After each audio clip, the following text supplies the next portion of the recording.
Dear Portland, on behalf of all New York Knicks fans around the world, I would like to sincerely thank you for trading our spark plug to us almost 2 years ago. Sincerely, Mrs. Knicks. Josh Hart, better known to the Knicks fans as the Heart of New York, returned tonight after missing 8 games and was very impactful on the 123 to 114 win versus the Portland Trailblazers. Tonight was a gritty game against a young and talented Blazers team that were on a 5 game win streak before tonight. Josh finished with 18 points, 6 assists, 3 rebounds, 2 steals, and a block.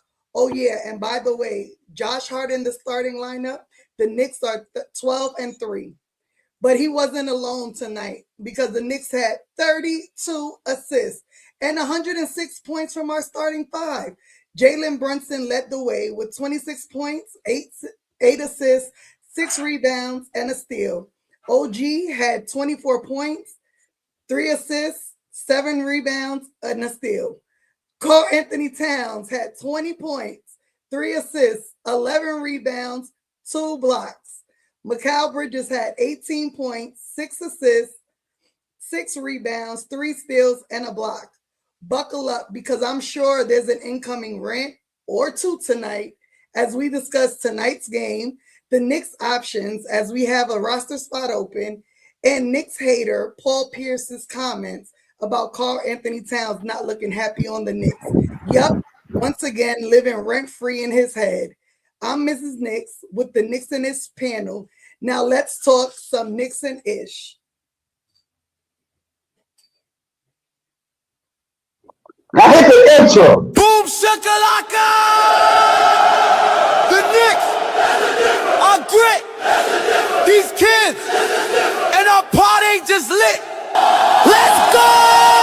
Drip, drip, drip, drip, drip, drip. Knicks and Ish. Drip, drip, drip, drip, drip. We lit. Yeah. Live and direct once again on your YouTube screen. It is your favorite Knicks and Ish panel. And of course, y'all already know the vibe because I am who it says I am right there on the screen. The one and only Parlay Lord, aka Fast Taz. Here with the rest of the Knicks and Ish squad. Never limited to, but always included the first lady of Knicks and Ish. Mrs. Knicks is in the building. Join me in putting a salute up for my good brother, the one and only Knickerbocker. And yeah, he's in here early tonight with that orange hat on. My good brother, me partner, Ken Rogers is in the building. Wow! Do me that favor and press like for your favorite panel. Sharing as always, Karen. If you're new, make sure you hit the subscribe button. Make sure you hit the bell. Have it set to all so you get all notifications when Knicks and Ish goes live. I don't see too many comments yet, but yeah, we got some people in here. You know, first and foremost, Mellow Mike is in the building. Shout out to you on the pull up. Sis, you are here, Darlene is in the building. Shout out to our day one, Darlene. As always appreciate y'all pulling up here.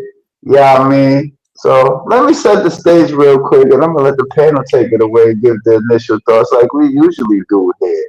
So the New York Knicks go into Portland and come away with a 123 to 114 win on this West Coast swing. 1-1 now on the West Coast swing. The Knicks dominated most of the aspects of this game, but you ain't got to hear it from me first yet. Let me hear it from the rest of the panel. Somebody take it away.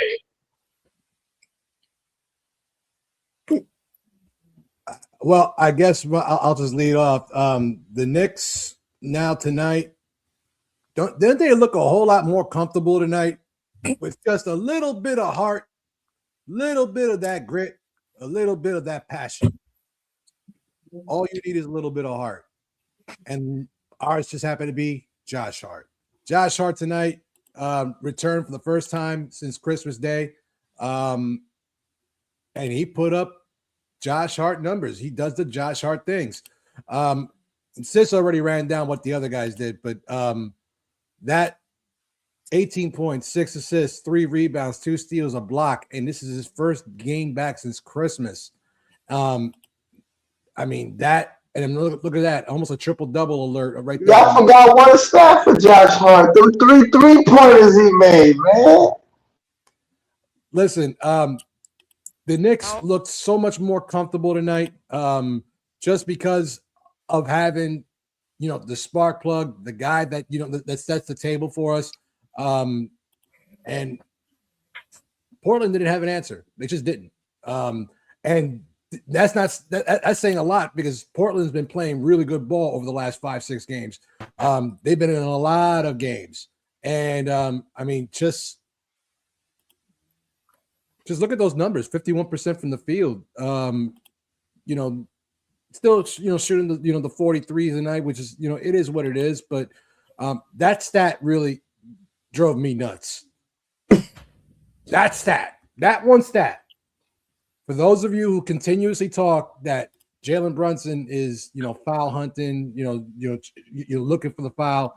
That's just, I mean, when we talk about the refs and just, when the Knicks start to play physical and they're just not getting calls, we're not making this shit up. And it's not making excuses. It's right there in the pudding. But I mean, it was a gritty win against a good team. It's much needed. What up, Jeremy? And I'm ecstatic. I think that the course is being corrected. As it's not corrected fully because we still have 2 more games on this West Coast trip. But I think that right now, the way it looks, the Knicks are starting to find themselves again, and it was much needed. For sure. I think you hit it. You hit the nail right on the head, pause, when you talked about Josh. I mean, I better never, ever, ever see Josh's name on any damn trade machine. You're blasphemous. Ever. Because his impact on this team and what he means and what he brings to this Knicks team was evident more than ever tonight. We saw how bad we struggled all these 8 games that he was out, and how with just him being in the lineup, things turned around. You know what I mean? Just that easy. That tells you how important he is and what he brings to the team. I don't know how many times we saw fast breaks in transition, the same shit we've been talking about show after show that we've been missing in this run, in this run of games. And again, him just being here, the offense looked so much easier. Like Jalen didn't look like he was struggling. When they double teamed him, he looked like he knew exactly what to do. Pass it to Josh. You know what I mean? Like, this is what I like. I will say this, going to that free throw, those free throws, that's some bullshit. That's some bullshit. The fact that Danny Avila, however you say his name, leads the league in free throw attempts. He had more free throw attempts than our entire team. That's insane. It's okay because we won, but had we not won, this would be a whole different discussion. We would be having a rant right now to start the show because that is outrageous. And I don't like the Boston Celtics. I don't like Jaylen Brown, but what he said, it resonated to me as a Knicks fan because that's the same shit we've been feeling. Like, game after game after game, teams are allowed to play physical with us, and they get the whistle blown for them. And here we are getting our asses whipped physically, and no calls. And those numbers don't lie. Can't make this shit up. Yeah. What else did I like in the game? Cat was super physical. I liked it. I see he tweaked his knee. I hope he's okay because I noticed after that he didn't really play much. So I definitely hope he's okay. But I like his physicality today. That's what we need. That's absolutely what we need. I love that Deuce, although struggled early on, stayed with it and hit huge threes for us in the second half and in the fourth quarter.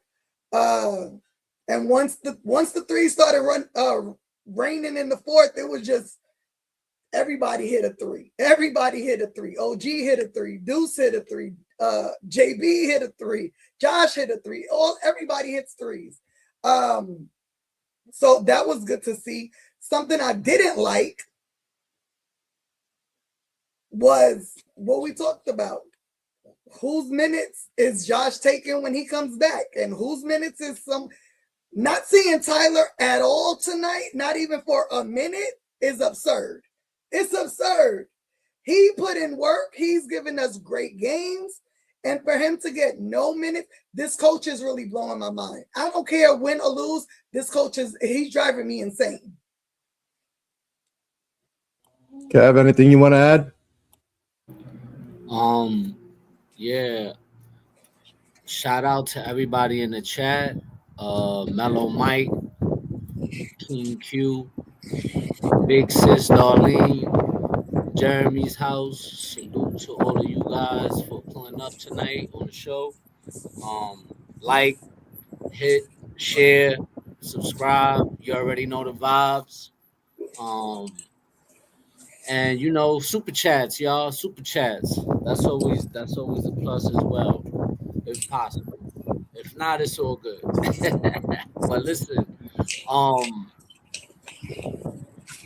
I absolutely agree with both of y'all when it comes to Josh Hart. I mean, we've been saying it for since he's been out, that he's the engine, the motor that runs for this team. He's the Energizer Bunny. He's the Mr. Magneto. I always call him that because he's always somewhere around the ball, whether it's a rebound, whether it's a loose ball, whether it's a steal or something like that. Like, he does everything we need to win games. He does all that stuff. And you could tell in this game, like I felt like we was gonna win this game. Even though Portland, I think they was on a 5-game winning streak. They've been playing some really good basketball this year. Shout out to them. They got some good young talent over there. They was giving us some problems, but I really felt with Josh out there, I really felt like we really had this game won. Even though I think we went down a little bit, we came back and was able to keep the lead. Because we lost the lead, then gained the lead, then we lost the lead again. I mean, Portland was really fighting back. I gotta tip my hat to that team. But the guys fought hard, even though there was a difference in free throw shooting. But what do I always say? We gotta keep fighting. We gotta keep playing, regardless if we get the calls or not. We gotta keep playing, and that's exactly what they did tonight. What was the calls being lopsided? For sure, most definitely. I mean, it is what it is, though.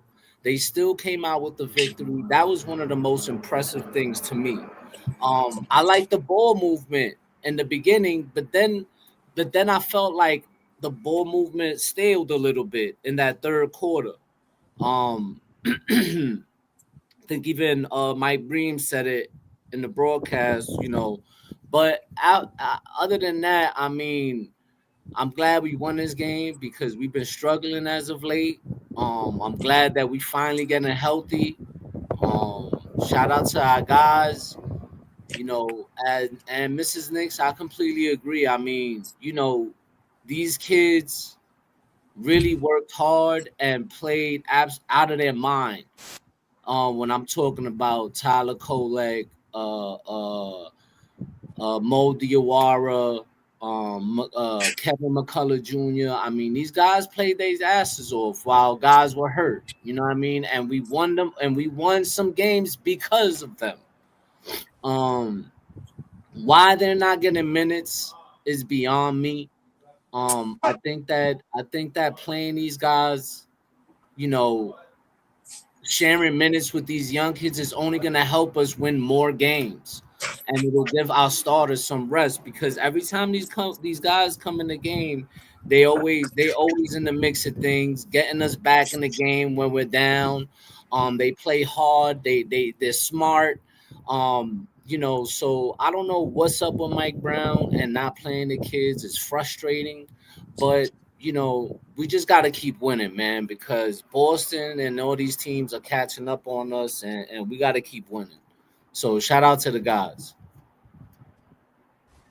Well, let's bring him in. You know him as the spark plug. We know him as the host. He sounds kind of tired too, because he's been up and around for like. He's been out all day. He's been out all day. He's on daddy duty. So, T-Time, what up, bro? How you doing? I'm good. What's good, everybody? Shout out to the chat. Shout out to the panel. Y'all know the vibes. You know what I mean?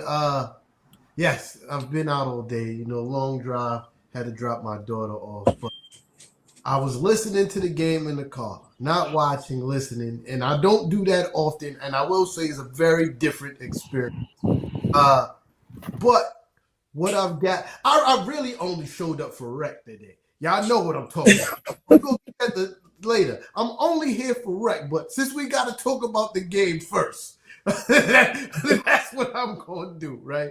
But from what I heard and what I gathered, you know, Josh Hart being back like he never missed a freaking beat. 18.7 for 15 from shooting. 3 from 5 from the 3-point range. That's tough. He missed 9 games. First game back, he goes crazy. Look, he's diving on the floor. Look at that.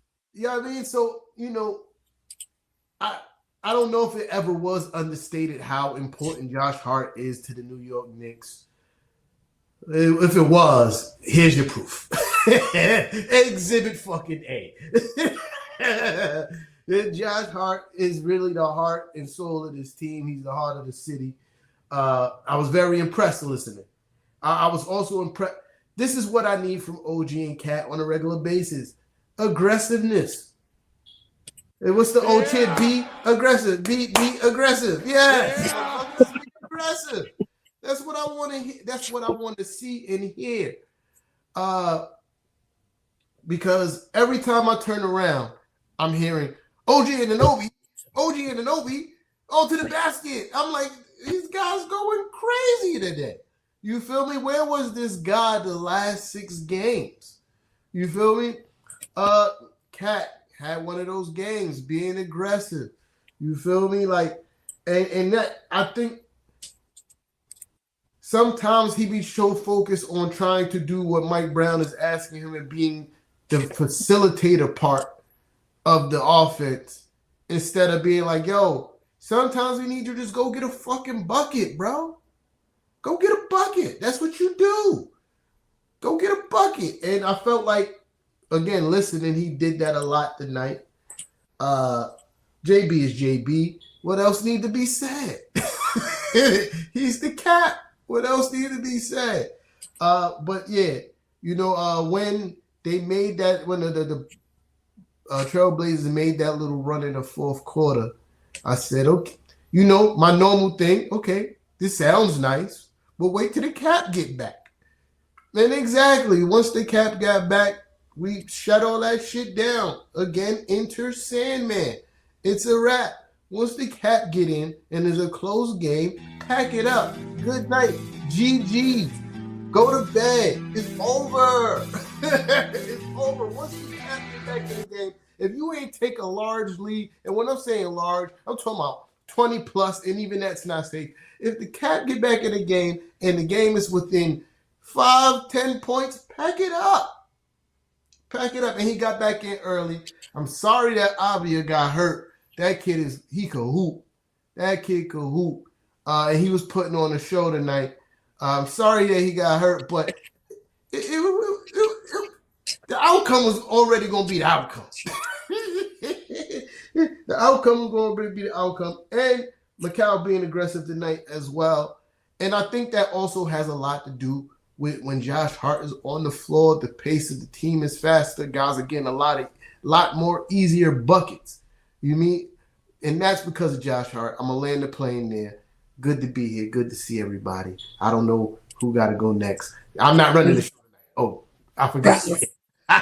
Yeah, sis, run the show. Yeah. Fred's going next. Well, first and foremost, shout out everybody in the building. I know what it is. If you look at this game, it may not have been one of our best, but let's think about this for a minute. The only categories that Portland had the advantage in tonight was free throws and fast break points. Every other team stat, including offensive rebounds, three-point shooting, turnovers, field goal percentage, 32 assists, blocks and steals, points off turnovers, and points in the paint, the Knicks led this game. It didn't look like it watching it, but the Knicks really did dominate for most of this game. And you got to tip your hat off to Portland, because I did say earlier in the season that Portland was one of them teams that's you got to watch out for. You know, they already beat the top teams. They beat the top team in the West earlier this season already in OKC. And they beat a couple other top teams in the Western Conference as well.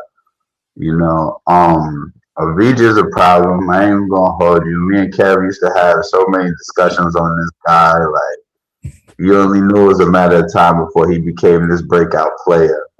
But again, number one, Portland, rule number one, never leave Josh Hart open at the three-point line. He gonna torch you. Whether you think he not, he gonna torch you from three. He gonna torch somebody from three. Yeah.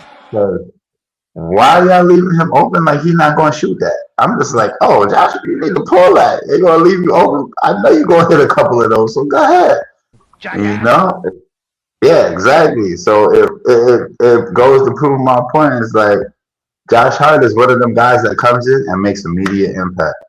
Just like that. There's nothing else you could say about Josh Hart other than that for this game. JB doing JB things, you know, coming in, giving clutch baskets where needed. Deuce, you had a bit of an off night tonight, but that three-pointer you hit in the fourth quarter was clutch. I wish you would have scored 10 tonight because your boy would have had some money, but I'll take a Knicks win where you score 8 points. I'm cool with that. All right? Cat, you are a walking double-double. You're supposed to have a double-double damn near every night, bro. Like, there shouldn't even be no exceptions. And you see what happens when guys stop worrying about getting a foul call and focus on the game. You know? And here, Cat, show him. Bah! You see, he wasn't taking crazy three-point shots. He was working in the flow of the offense, attacking the basket. You know, the Knicks was attacking the basket tonight, very much so. Looking like how we looked early on in the season, where the Knicks is one of the top teams in points in the paint. You know, that's the thing we need to consistently do on a night-in, night-out basis, because that's what was winning us games before this loser streak started. And then, you know, getting us back on track. OG Anunoby, you are a 20-point scorer in this league, no matter how fans say you ain't got ball handle. You are still a 20-point scorer in this league, my guy. There's no question about it. Especially when you attack the basket like you did tonight. You are a 20-point scorer in this league, bro. I don't care what nobody got to say.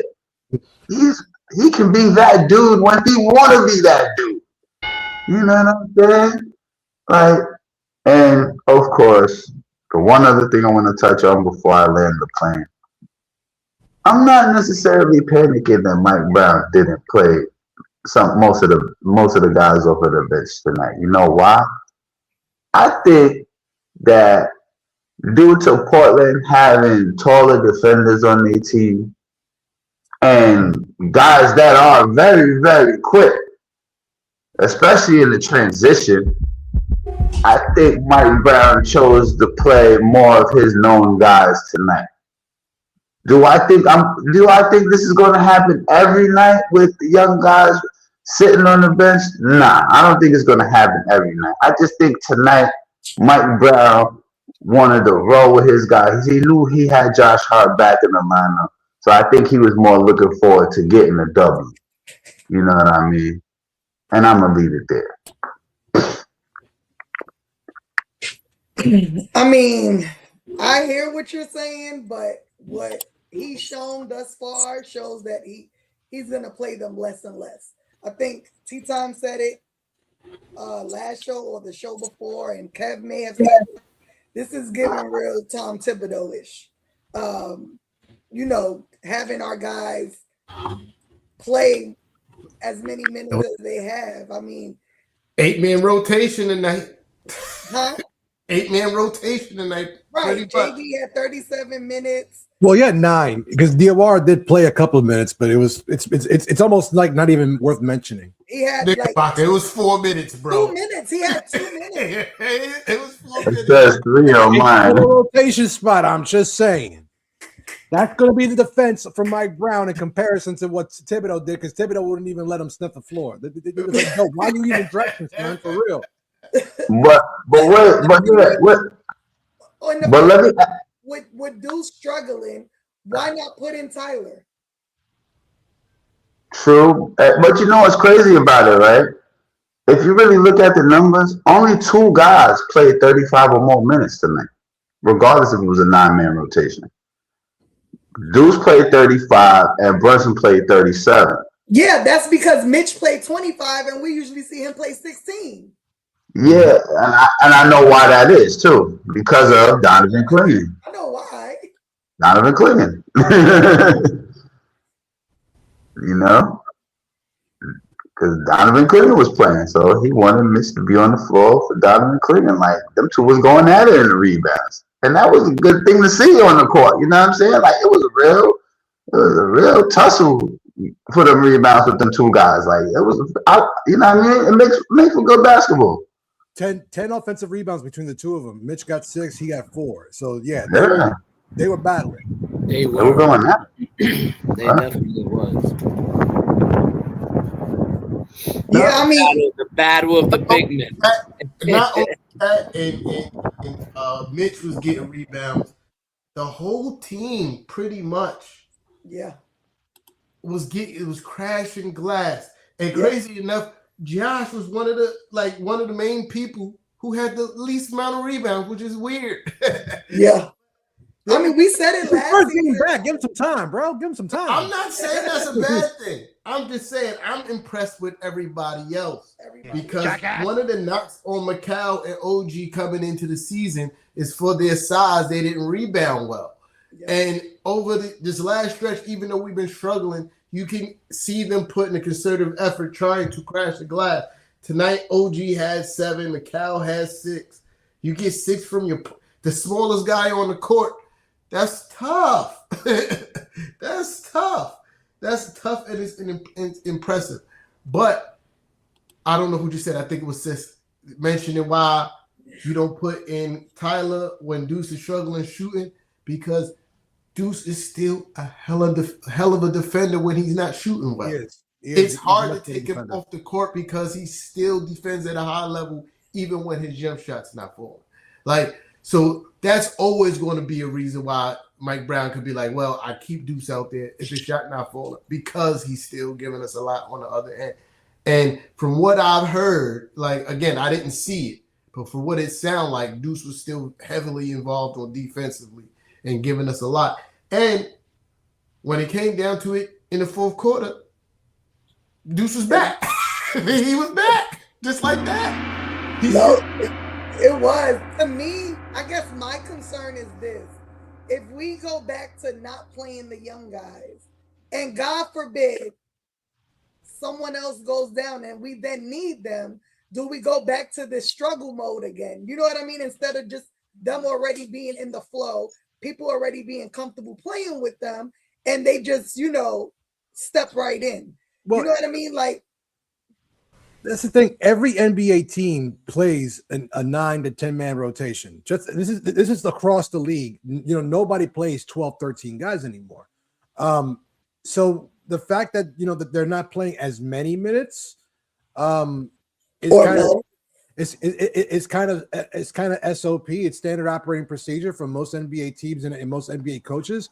However, when they are playing well and they are contributing to victories, and guys are struggling, why not give them? So this is where I kind of side with Sis on that one, where it's like, why aren't you playing Tyler? Why aren't you playing Kevin McCullough? If you see that both Jordan Clarkson and Miles McBride are just not, they're just not hitting shots.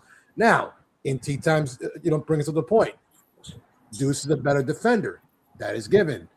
Jordan Clarkson, he's actually stepped up his defensive game a little bit over the season. So that makes a little bit of sense as well. And Jordan Clarkson can shoot himself into or out of a funk, at a drop of a dime. So I can understand why you would give him those minutes, but when they're not, I mean, come on, look at his box score: 13 minutes, only 3 points on 1 for 6 shooting. I think that Tyler could have done the same, if not a little better.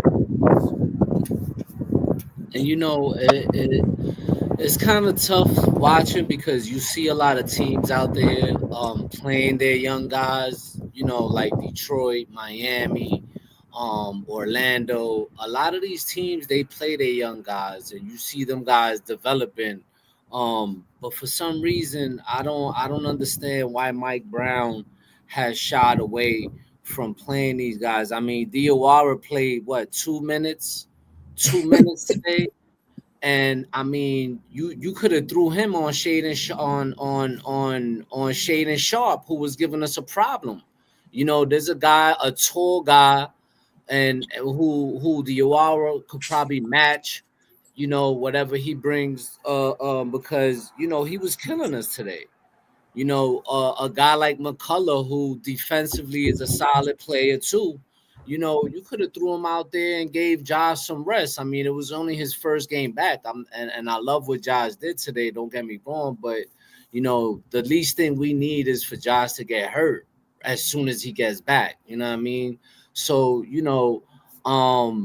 I just want to break that trend, right, of our team, and specifically the Knicks, because I feel like we do it a lot when we don't develop our young guys, especially Tyler, McCullough, Diawara. Like, we need to develop our young guys just a little bit more, man, because even in that cup, all three, especially Tyler, like, he was a big part of why we won that NBA Cup.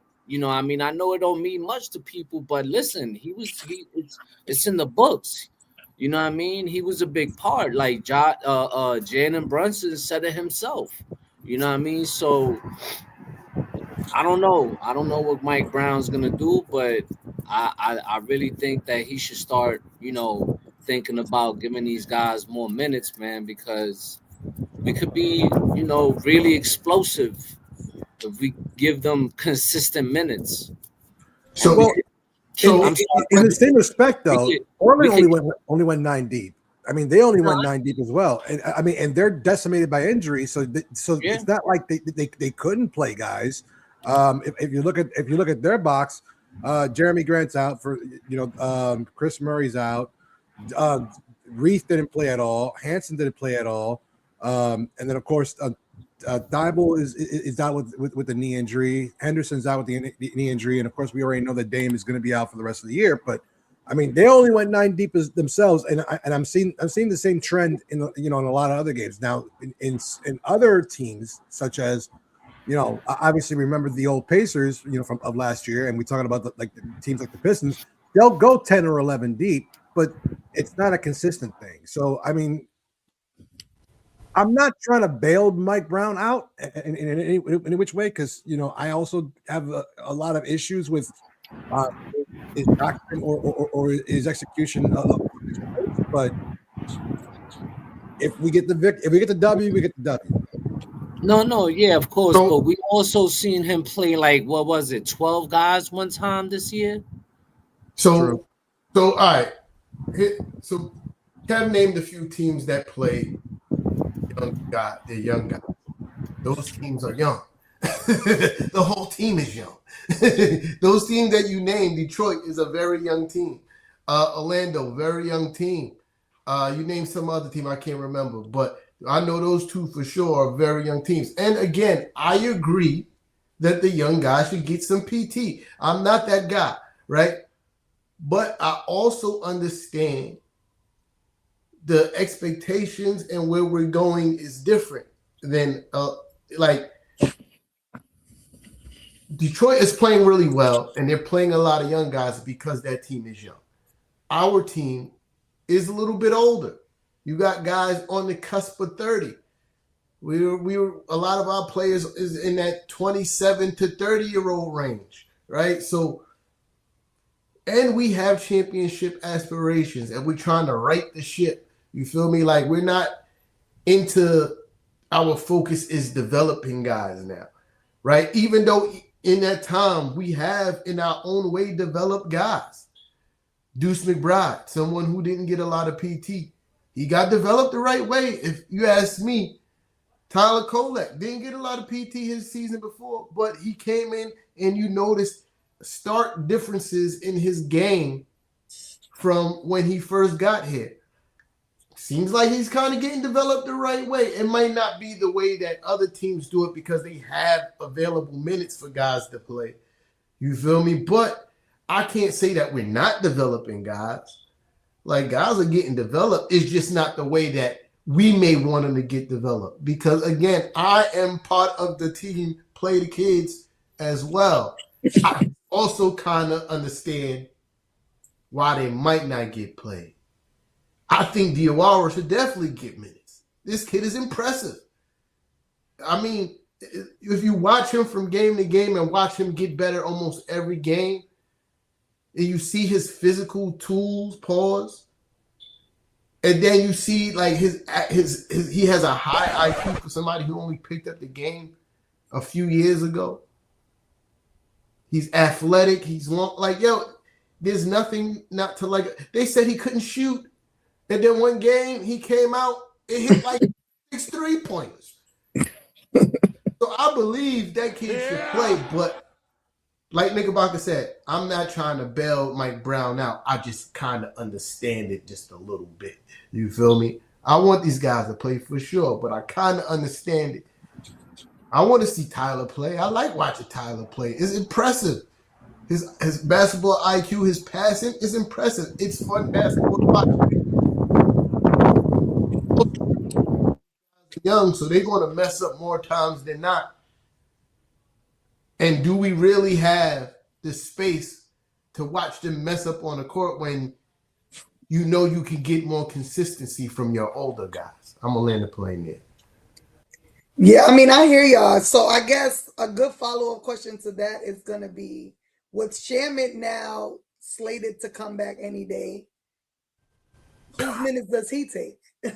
Like, how do we include him into this? Can I start? Go ahead. I think Deuce don't play 35 minutes. I think those minutes kind of get chopped up between him and Shamet. 35 minutes for a bench player is a lot of minutes. It is a lot of minutes for a bench player, especially one who's not having his best shooting night. I think Shamet and Deuce have a similar game in the aspects of they're very tough defensively and they could shoot, right? So I think you'll start to see Deuce get less minutes and some of those minutes go to Shamet. I mean, I don't think anybody else really lose their minutes because Jordan Clarkson only played 13 minutes tonight. I have to agree with that one because if you really look at it, Shamet brings something that that Deuce doesn't have, and this is going to be he's 6'4", 6'3" versus 6'1" Deuce McBride. You're not gonna discredit Deuce McBride because we already counted the fact that he's tough defensively, and when he's always good for a shot, especially with that with that pretty rainbow drop that he does from downtown. But I think that Deuce is the perfect candidate to have some of his minutes chopped up. Also, you have to consider if you have a Landry Shamet, you're going to see Josh Hart's numbers go down a little bit. I mean, maybe he doesn't play 38. Maybe he plays 30. Maybe he plays 27. Maybe you don't see OG Anunoby and Mikal Bridges having to play, bordering on 40 minutes a night. I think you start seeing a much more balanced rotation once you have Landry Shamet. But then again, depends on which Landry Shamet we get, because we can have the Landry Shamet that, that's the work out of rust a little bit. I think somebody mentioned it in the comments a little while ago. And by the way, if you guys want us to talk about something, hit us up with the super chat and we will talk about it immediately. We will drop what we're doing and talk about it. Hit us up with the super chat. But I think that, you'll start seeing a much more balanced rotation where our starters are not pushing 40 minutes. They start getting down to the 31, 32 minute mark. And so will Deuce McBride's. So I think that's how you do it. Logically, that's how you would do it. But again, that's not necessarily. Logic doesn't always dictate. Sometimes it's all based on emotion and feeling. So it also probably depends on the matchup. Kevin Fraz. Go ahead, Fraz. I mean, they're pretty much right on with this one. Usually Deuce and Shaman are the first two guys off of the bench when they're both healthy. Those are the first two guys that come in off of the bench. Why? Because again, they just told you they similar style, similar role. I think when Shaman comes back, even some of Tyler minutes is gonna go down, some of the starter minutes is gonna go down because at the end of the day, minutes. He's not getting them. Right, Tyler. He's played in some of these games. Didn't he have 10 minutes against Phoenix? I'm saying, let's talk about the facts. He's played in some of these games. I'm not saying he's played like extravagant minutes. I'm not saying that. But what I'm saying is he's seen the floor in a pretty significant amount of minutes. Because 10 minutes is kind of significant for most bench players. Because a lot of bench players ain't even getting 10 minutes off of the bench. You know what I'm saying? So, but honestly, I think it's gonna go back to them guys that bring the energy off of the bench. To me, that's one of the main reasons why Shemmer usually is one of the first guys off of the bench. We bring that energy, like how Josh Hart bring that energy. He's one of those guys that, he can light it up if he get hot. The only downfall is he a little streaky at times. And when he on, but when he off, he cold. But but you will see starter minutes go down a little bit when it comes to Shaman coming back in once he gets healthy. Kev?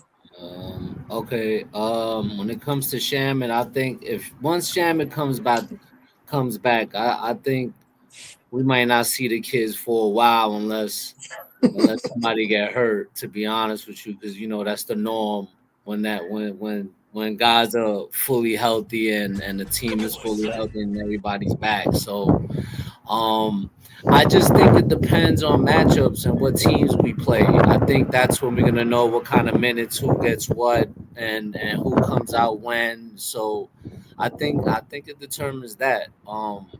But it'd be nice to see Shamet and Deuce and Jordan Clarkson, because those three guys I think are good energy guys coming off the bench. So let's see what happens when these guys come back. Yeah, I think it's overall, I think it'd be a collective shaving of minutes from several players to make Shamet It's definitely not going to be off rip. Shimmon's been out quite some time. It's going to take him a little while to get his rhythm back. But I definitely think it'll be a collective shaving of minutes. I think we start seeing Brunson playing sub 35 minutes more often, as well as some of the other starters be playing a whole lot sub 35 minutes a game when Shamit comes back. You know what I mean? But yeah, I'm going to land the plane there. I think it's about that time. We're going 45 minutes talking about this game, and I know we have two. Yeah, it's about that time. We move on. Any other thoughts before we do so? We have two more topics, so we could touch really quickly on, what do y'all think Leon Rose's plan with this open roster spot is? We mentioned Dink Pate not a couple of shows ago. He's been super impressive in the G League. He's 6'8", he's a guard, he's 19 years old. He's averaging 34 minutes, 17 points, 36% field goal percentage, over 6 rebounds a game, and almost 5 assists a game. The Knicks also acquired someone else in the G League, Manny Obaseki. He's 23, 6'4" guard. He's played thus far 16 games in the G League. He's averaged 7.5 points, 4 rebounds, a little over 2 assists a game. Those are just two of the names that have come up recently. What do y'all think Leon Rose is going to do with this spot? You're on mute. My man, Mellow Mike.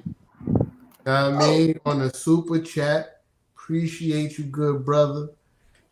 But I will ask, can somebody make sense of that to me? Because I've almost had a stroke. So he said, discuss what I wrote about earlier, lack of ball movement. He's talking about this comment right here. The lack of ball movement, JB last game and this game sees the too much possession of him and the ball movement stalls. A different team beats us tonight. We're better than 90% of them.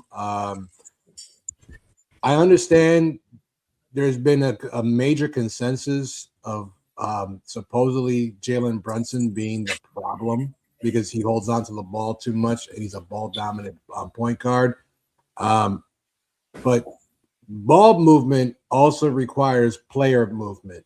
And in my opinion, you can't expect a go-to superstar who is a scoring first point guard to be passing the ball up when guys are just standing around and they're easily defendable. If they're clearing out the lane for JB to cook, then JB's gonna cook. I'm sorry, but it's JB's team. We want to think it's ours. We want to think it's but JB's the face of the team. So when the face of the team, and this has happened in years past. This has happened with Carmelo Anthony. It's happened with Stephon Marbury for a while. It happened with Allen Houston and Latrell Sprewell. And then, of course, it happened with in my opinion, the greatest Knick of all time, Patrick Ewing. When the big fella gets the ball, it's showtime. And that's why they pay him the big bucks. Is there a lack of ball movement? Yes, there is.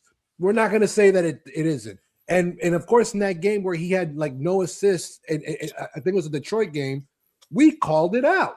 Sure did.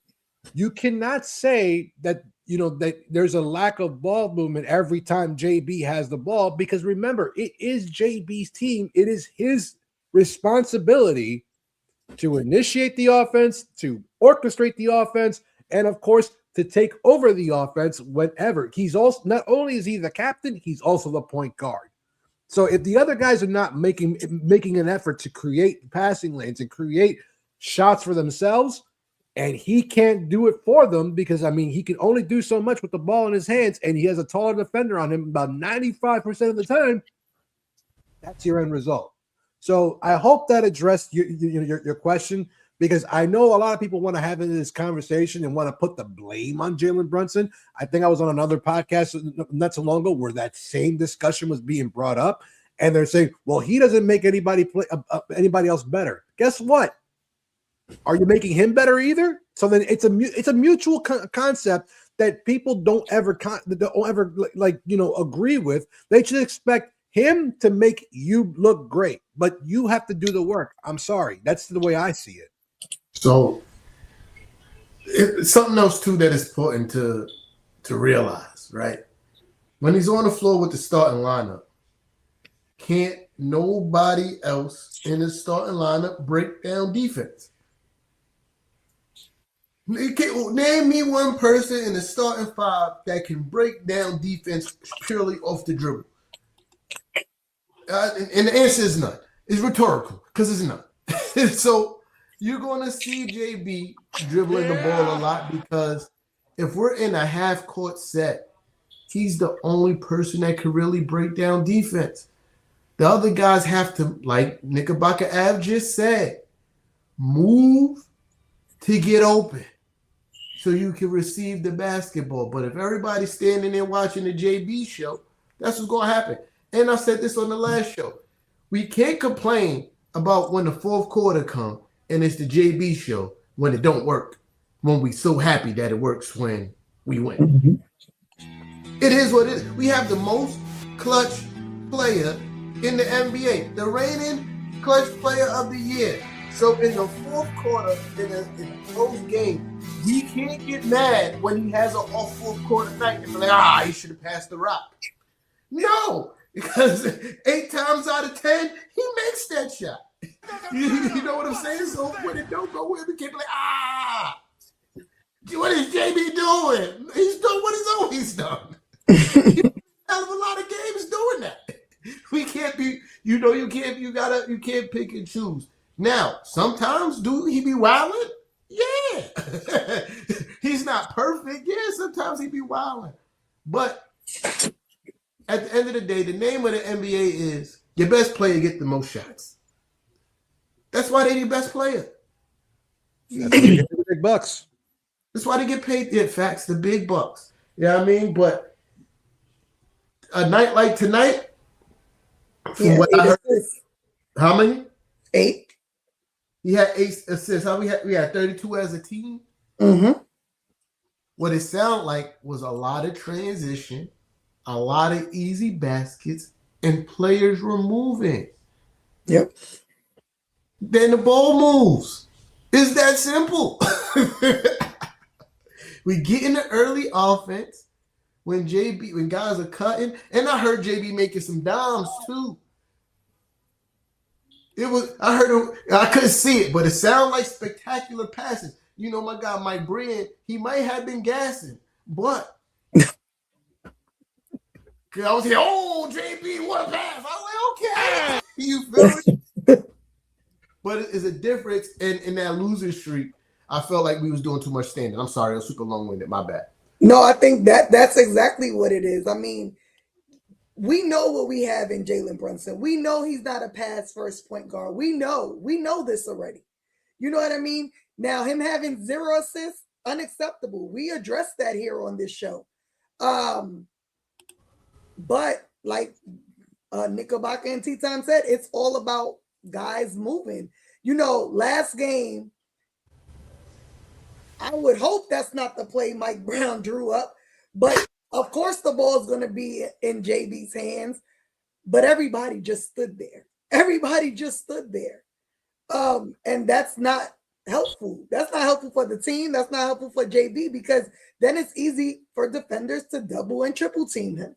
You know what I mean? The guys need to continuously move, cut to the basket, make the offense easy. It's not that hard. We have so many threats that if all the pieces are moving, defenders are not going to be able to double and triple team anybody on the team. You know what I mean? We have to play smart basketball, make the game easy for us again. Exactly what we saw in December. Why we took a step back to October, I don't know. But we saw it in December, and we need to get back to that. And that's on everybody else. And I think that's why Tyler was so important because Tyler was the one kind of running the offense. JB playing off the ball, it made it a whole lot easier. So we need someone else to step into that place if we want to see, constant movement with this team. Oh, shout out to the Brody BJ in the building. What's good, my guy? Yo. Good, was good, Brody. You know what I mean?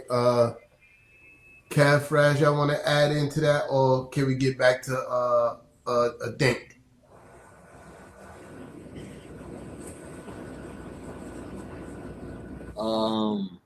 We could get back to a lot of y'all touched up on most of everything that we said.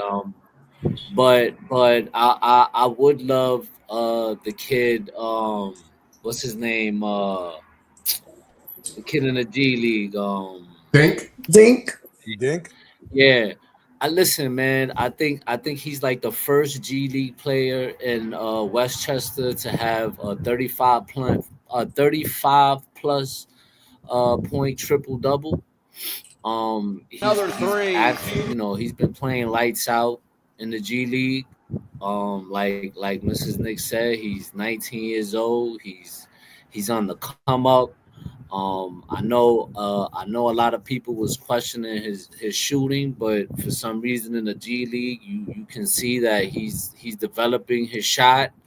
And I would love for them to make a move and bring him up, but like, are we ever gonna see him play if he ever comes up?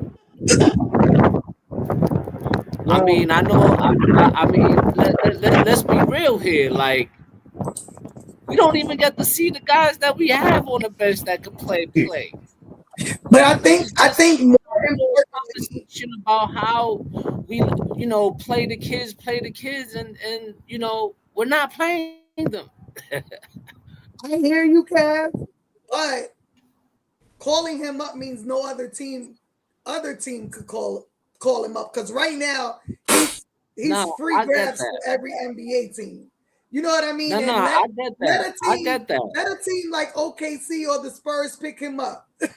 we gonna regret not bringing his ass up. Facts. But at the same time, then if we bring him up, don't waste the talent on the bench. You're wasting the talent.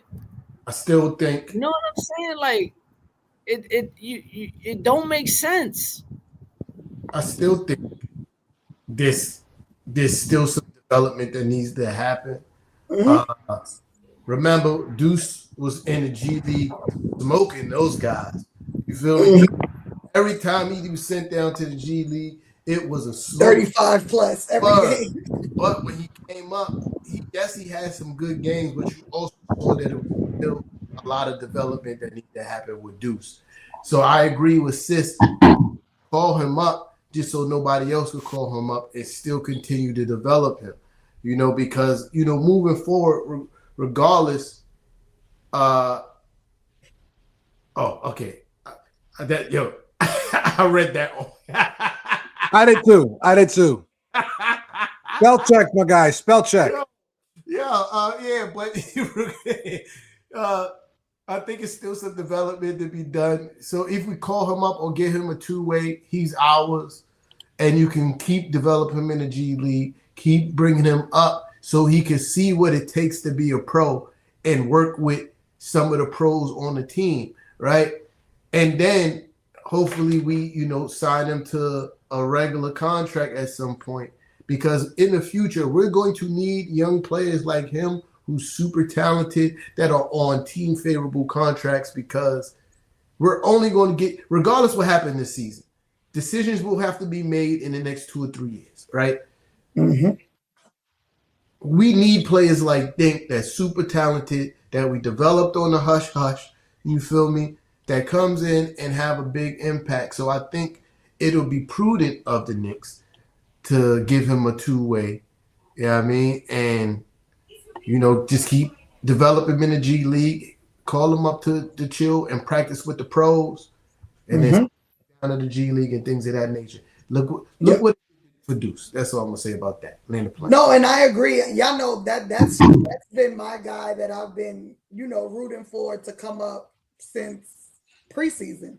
And I think the upside to him is not only talented, he's 6'8".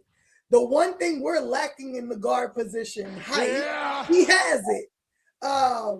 And so, just think about it. A 6'8" guard learning from an unstoppable 6'1" point guard in JB. That could look scary. We've seen, Tyler pick up JB game. We've seen Deuce pick up JB game. Both of them are small. Pause. A 6'8" guard doing what JB does, learning from him. You have to think about our future. And so you absolutely call him up to stop any other team from taking him from us. I think we all forgetting about one Moses Brown, who we used to have in the G League, who we let Dallas basically pick him up and keep him in their organization. He could have been something for us then. It's a similar situation now. You want to let another team use Dink Pate? Nah, I don't. I'll tell you that right now. Bring him up. You got the roster spot open.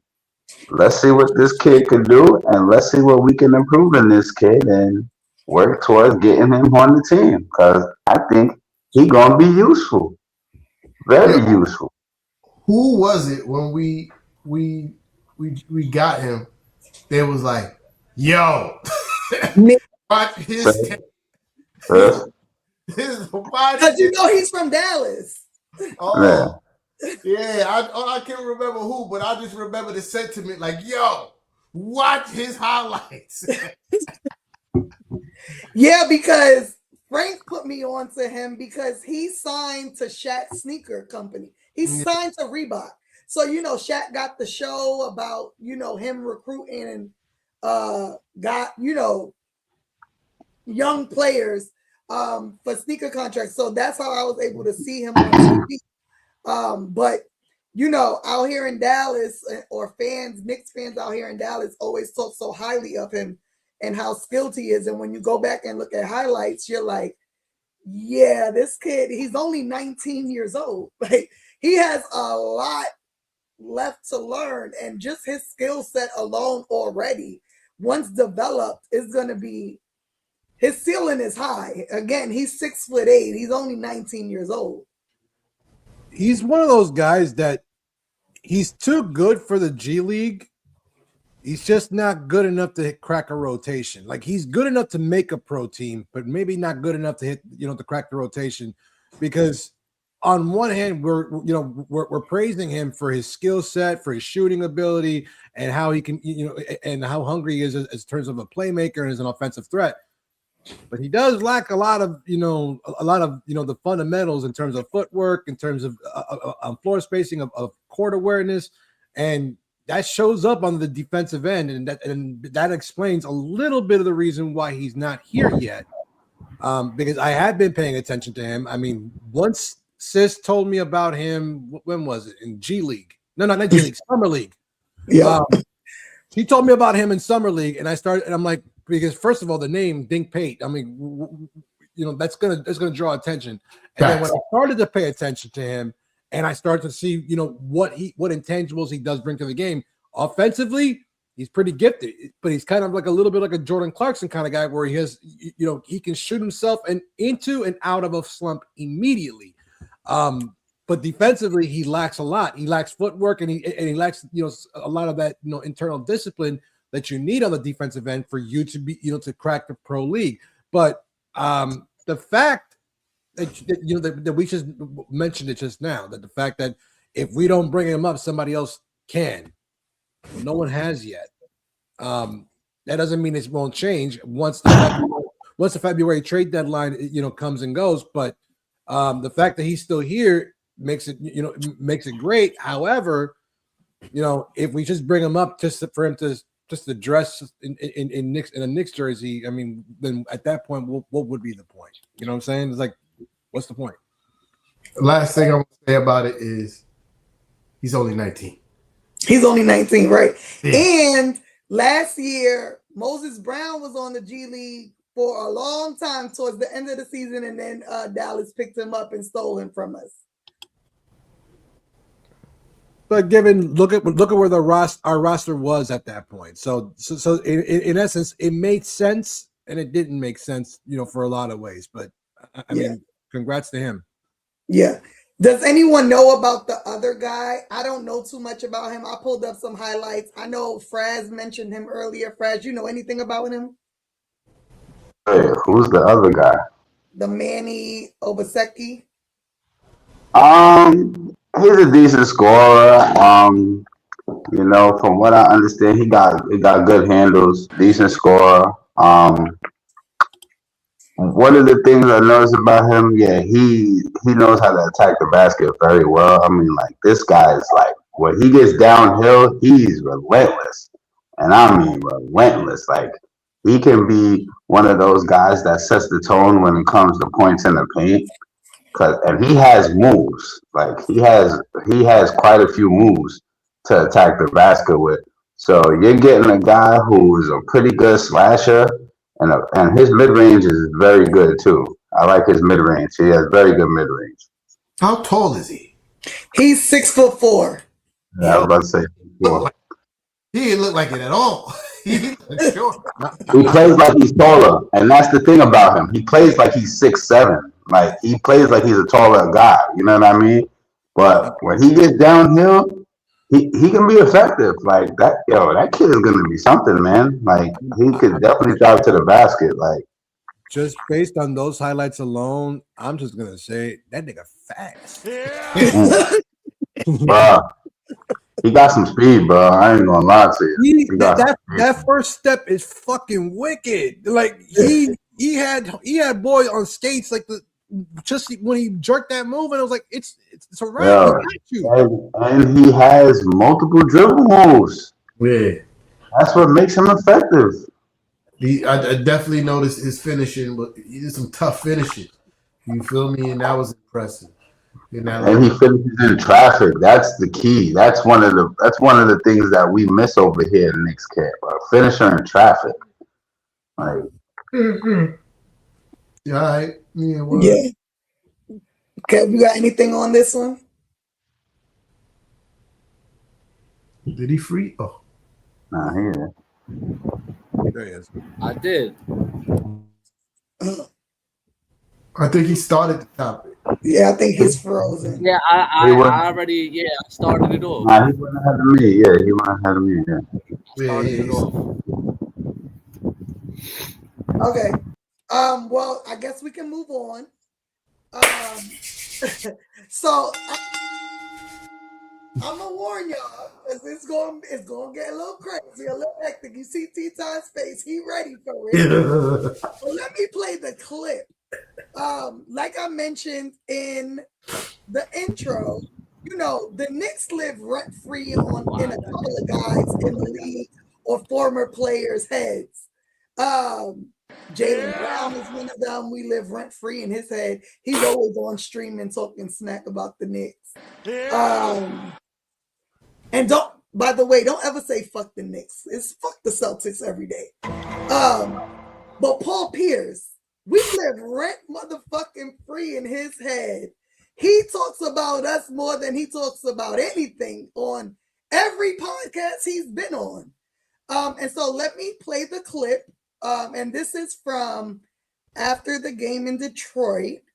And then the panel will react, and we will start with T-Time because he's about to go insane. You already see it in his face. This is the reason why I showed up tonight. He had 6-1-1 though. I saw, the way to give you that belief. I saw Towns. Even no impact. I saw Towns get 6-1-1 the other day. Okay, let's start, Nate. Go ahead, Nate. Get into it. Let's get into it, Nate. He on some bullshit. In 23 minutes. Here you go. Let's go. Let's get it. I'm thinking I can do that. Stop. We was just asking about New York. Right, was bro, he cool right. in New York? I just saw that in 23 minutes. He have a bad game? I'm saying I don't think he happy there because he too talented. He too talented, too good for that type of stuff. So that's telling me in my mind he not happy there. He looked like he ain't messing with the offense. He need fresh air already. He need fresh air already. He need fresh air. That's the earliest fresh air exit. Wow, I can see stuff. Damn. You got to watch the game. I'm seeing it. Watching it too. He looked frustrated out there, dog. Man, listen. Think about Cat talent. It was Detroit, bro. I don't care. Cat is an all-star bona fide perennial. Detroit was ready. You know what Detroit was They waiting didn't even have Big Duran out there. Listen to me. It don't matter. Play. Everybody else is vibrating with that same energy, Pete. You don't think you know what Detroit had circled the minute they walked off the court? Have you ever had 6-1-1 and 23? No. Hit me out. In your prime? We're talking about other people. We're not talking about individuals. No, I'm saying though. I don't care if you was playing against the Knicks with Xavier McDaniel and all of them. You gonna get in there in the mix. I'm about to cook this nigga. Yo, listen. Yo, listen, man. Yo, Paul Pierce. First of all, bro, who hurt you? Let's start there. Who hurt you? Why is the Knicks always in your mouth like this there? Why, who hurt you? You always got something to say about the Knicks. And you talk about Cat. Oh, I saw him get 6-1-1 the other day. He looked like he don't want to be there. He looked like he might need fresh air. But did you need fresh air? January 12, 2004, as a ripe, prime 26-year-old, when you scored 1 point against the New Jersey Nets, going 0 for 10, 1 for 2 from the free throw line in 30 minutes of playing time. Did you need fresh air? Were you unhappy in Boston? Did you need a trade? Or did you need a trade? March 17, 2003, 25-year-old. When you scored 4 points on 2 for 13 shooting, 0 for 3 from three-point range in 35 minutes against who? The Detroit Pistons. Yeah. Did you need fresh air? Was it time for you to move? Were you unhappy? This is Prime Paul Pierce. Hold on. But wait, there's more. What? Did you need fresh air on February 6, 2005, when you scored 6 points on 2 for 14 shooting, 0 for 5 from three-point range in 34 minutes of playing time? Did you look unhappy? Were you not messing with the offense in these games? Yeah. You were 27 years old in your prime. Were you not messing with the offense? Did you need new scenery? Did anybody watching the game? You sit. I see what I saw. And did anybody? Was that a fair assessment of you? Or is just the fact that you're a fucking hater? You're a fucking hater. Frank, stand open. Suck my dick, Paul Pierce. Get off my dick. Get off the Knicks' dick. It is nasty. It's unbecoming. It's unbecoming. You're a Knicks sexual now. You're in love with the Knicks. What is it with you motherfuckers that wear green jerseys? You would think the guys who actually have championship rings would not be so worried about guys who didn't get championship rings in forever. But you're obsessed. In the words of the great Mariah Carey, why are you so obsessed with me? Why are you so obsessed with me? Like, what did we do to you? Oh, wasn't it around the time before Kevin Garnett came to save your life? Right? And Ray Allen came to save your life and your whole legacy because you would have just been a regular Joe Smo that nobody talks about. We probably would have forgot your name by now if it wasn't for Kevin Garnett and Ray Allen. Yeah. Before then, when the Celtics was really bad, did you possibly want to come to the Knicks and we didn't want you? That's why you're so bad? I'm just trying to figure it out. I need answers. Because this is wild. It is nasty. It is nasty, Paul Pierce. Figure it out. Figure it out, because this is nasty, bro. But yeah, and the ring. Up real quick. We're going to follow up with Cav, because Cav this morning was on one at like I don't know, 8 o'clock this morning, my time. Go ahead. I was still on my cup of coffee, and I saw that shit. I'm like, oh. I mean, you know, to be honest with you, man, you know, I can't really match what T-Tom just said. That was just a classic rant. But to be honest with you, man, we talking about Paul Pierce, right? Great player, but just a horrible analyst, bro. Which is, I don't think the reason why he got fired was the smoking weed and all that shit. I think that was just an excuse. I really think he got fired because his takes is trash, and he's just a really bad, horrible analyst who's a really bad Knick hater. You know what I mean? And just hearing the stupidity that was coming out of his mouth this morning, I was just frustrated because, like, you know, everybody's entitled to have a bad game. As T Tom said, like, the 3 games where he was terrible. He even had a 2-point game one time. I just forget the team it was, but yeah, he even had a 2-point game. But yeah, man, like, fuck Paul Pierce. When we beat Boston in the playoffs again, this time I want you to walk on your knees. All right? I want you to walk from Boston to New York on your knees. Fuck walking barefoot. I want you to do it on your knees, bro, because that's real punishment for all the hate that you have for the New York Knicks.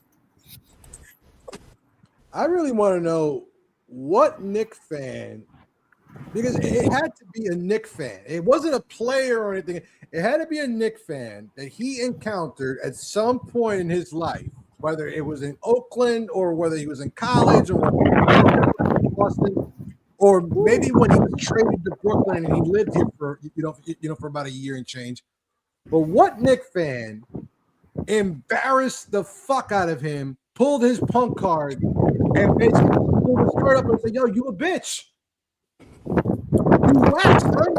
The only reason you're relevant is because KG saved your ass." Like Teacher said, the only reason anybody mentions you in any conversation is because you got our fucking dick in your motherfucking mouth.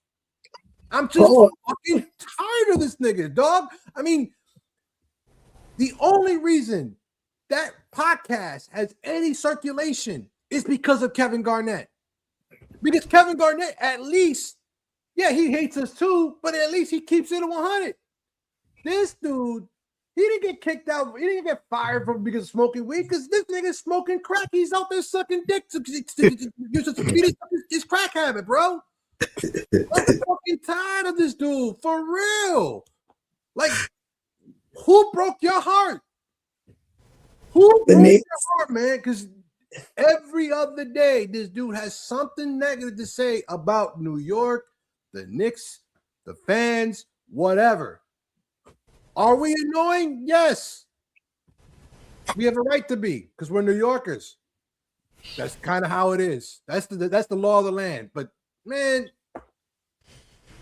go ahead. Keep us giving us ammunition, because we're just gonna keep on cooking your ass up.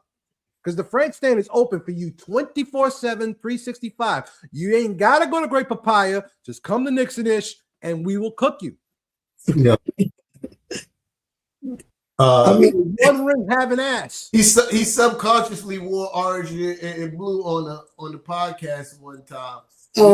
Heart lies, Brody. We know you love us. Go ahead, sis. I'm sorry. Yeah, I mean, I have nothing to say. I will just post this.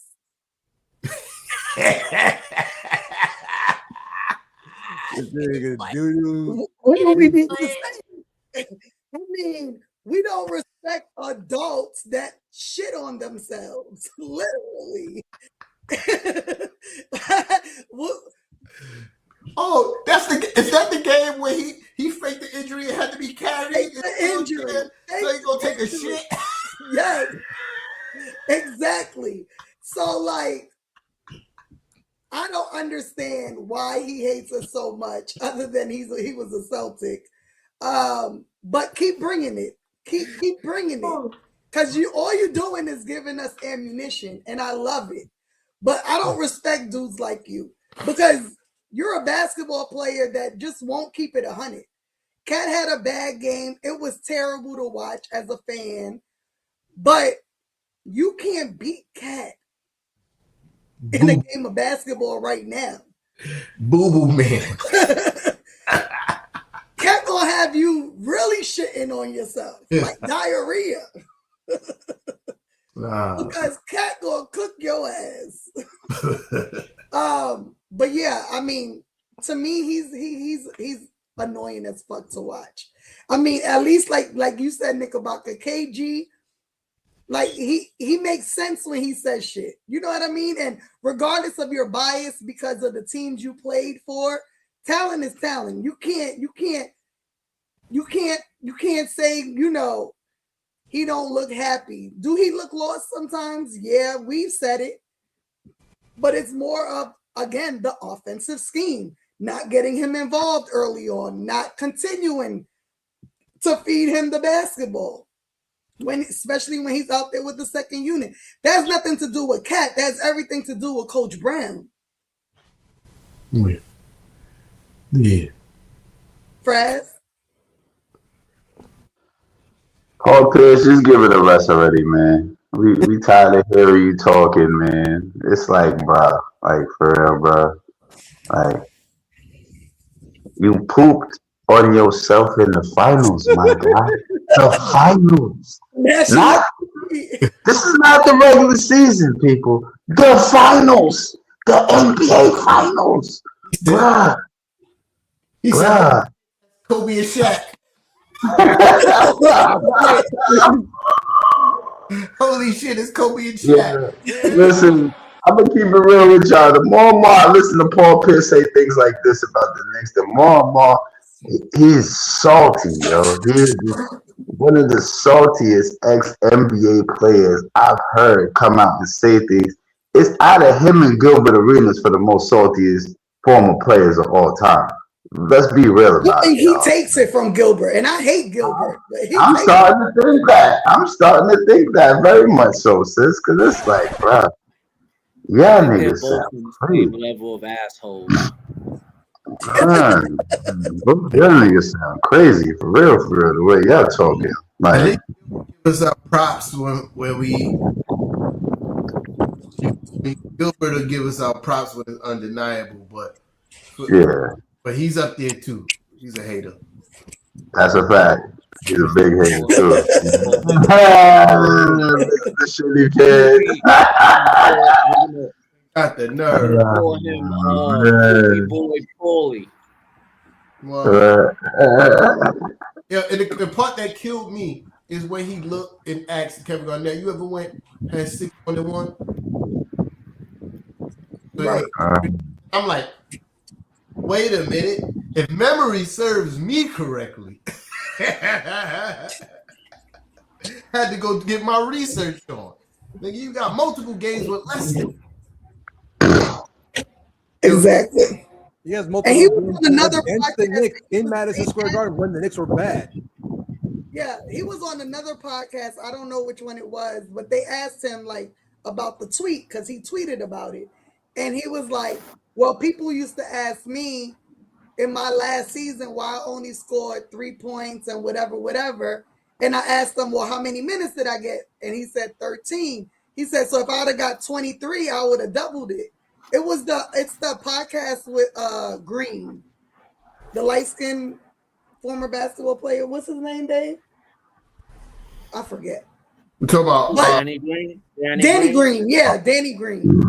And he was like, yeah, so I probably basically he could go head to head with Cat right now. And that kind of, I'm like, dude, you can't go head to head with Cat. Like, you're wait. Are we talking about the same Paul Pierce who said he was better than Klay Thompson? Are we talking about this guy? Yeah. I hope we're not talking about this guy, because that was one of your most outrageous takes ever, Paul Pierce. When you came out and said he was better than the prime Klay Thompson, are you fucking bugging? Yo, bro, but this is what I mean about him being a bad analyst, bro. He's saying outrageous shit all the time. It's not the first time he says some real bogus shit. If you Google up, right, Paul Pierce's worst moment, it's all him being an analyst and giving bad takes. I looked it up this morning. It was the first thing that popped up. I promise you, I kid you not. It was all the bad takes. You could go back and watch it all, bro. A lot of crazy shit that he says, it just doesn't make sense. I feel like that's why he got fired from ESPN. They just used the smoking weed thing as an excuse. Wait. Trash, bro.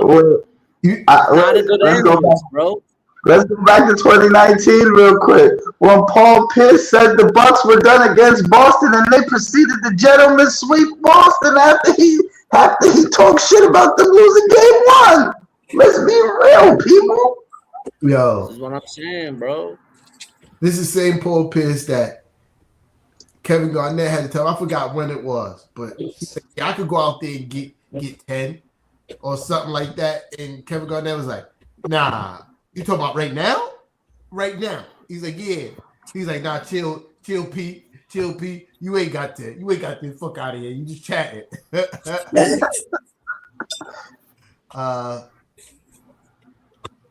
We got a super chat, y'all. Yeah. All right. Who do you want in a trade coming to the Knicks? So we talked about this a little bit last show. And we all had the senses of like, we really don't want to trade anybody. But I said, if I had to trade for anybody, I would want it to be one of those in-your-face type players that, like, when you dealing with a Dylan Brooks or something like that, that somebody can match him emotionally and with the goon. You want a feel goon? Huh? You want a goon? Yeah. Sure, a goon, an enforcer, a thug type. You feel me? That would be Alvarado then. That'll be and that's what Kev said. Kev said that. He said he want Alvarado. And for that. He's 6 foot. 6 foot.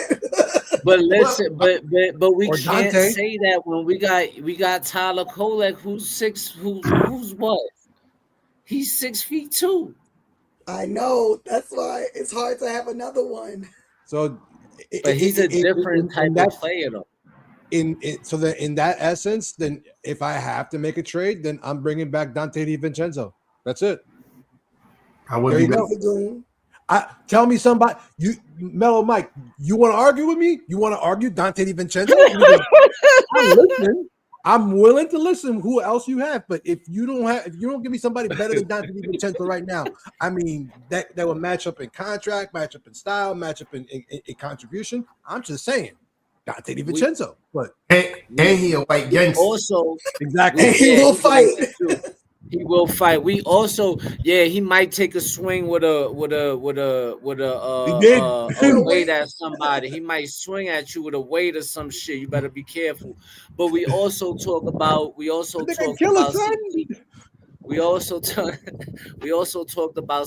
Bey. We also said something about giving up Yabusele and Pakum Dadi and some second round picks for Sadiq Bey. We even putting up I think it was Av, if I'm correct, or Fraz. It was, or one of you. I don't remember. I think it was Av. The trade machine. I was putting up the trade machine. Was it you, Fraz? Nah, I was putting up. I was putting up the trade machine. I believe. He put up the trade machine. We did the trade and it was accepted. So those are a few guys that we spoke about. Alvarado and Pakum. Sadiq Bey, and then Av just mentioned Dante. Dante, wouldn't be a bad pickup. You saw what kind of success he had here in New York. Under Coach Tibbs, he literally started off the bench and then took Grimes' job at the starting lineup. And I mean, we could actually give up that fucking wizard pick now if we wanted to get Dante, because this shit ain't gonna be worth nothing for us. It maybe 2 early second round picks, but I don't know. We might have to give up somebody else though, because I don't know if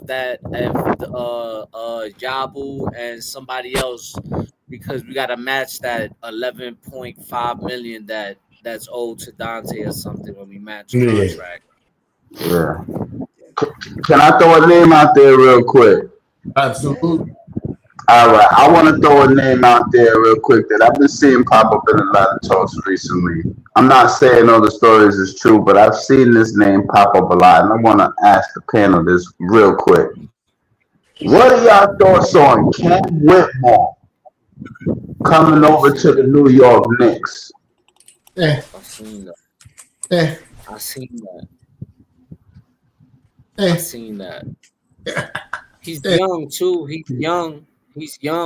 You know, this guy is 6'6", 230. Yeah. He's 21 years old. From he's 21. Yeah, he's young. You know, Noble boy, right? Maybe with the right team around him, with the right leadership around him, guys like Jalen Brunson, guys like Josh Hart, maybe it could spark something in the kid. Let me mention a lot about him. Go ahead. The blood clot in his shoulder, so that ain't gonna happen. That type of trade. That's what I heard. Yeah, a blood clot injury. He probably gonna be out the rest of the season, to be honest. Because I don't think no team is gonna clear him. That's almost like damn near retirement. It's almost a death sentence whenever I hear blood clot. It's like it's almost because I know, like I've had blood clots before, and thank God I made it through. But that's a 6-month process of blood thinners and all that stuff. So he's out at least 6 months. Didn't Wemby have that last year?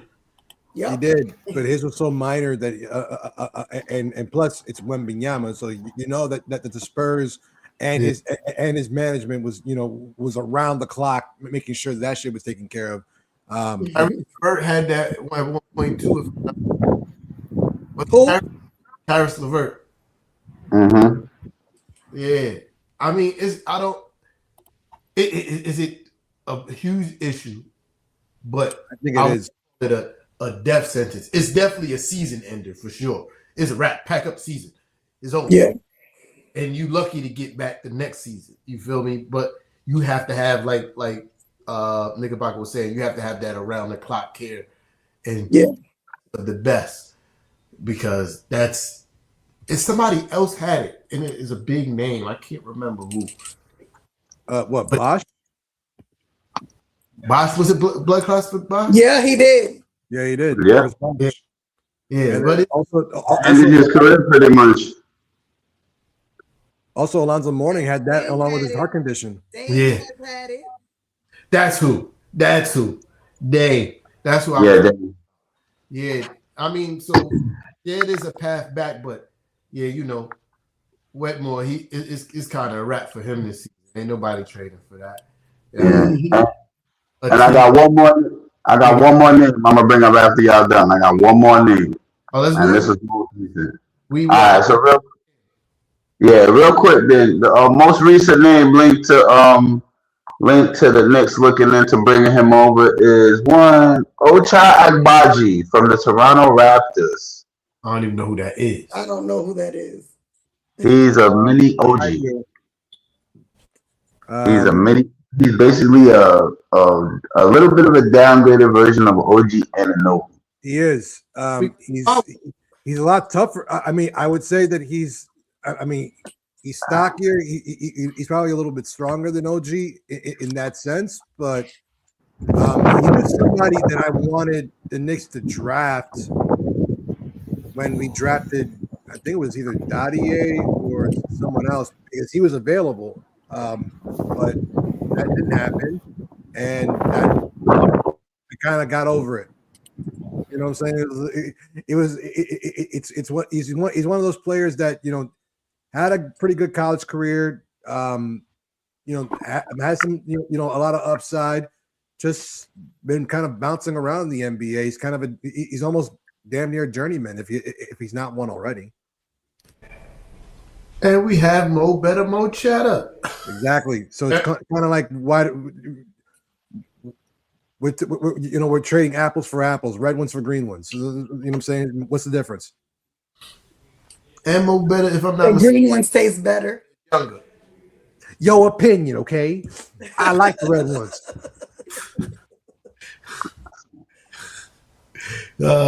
Yeah, that's all I got on that. We got I forgot I'm not hosting. Sis, anything else on the agenda? I don't have anything else on the agenda. Anything y'all want to talk about? But I do.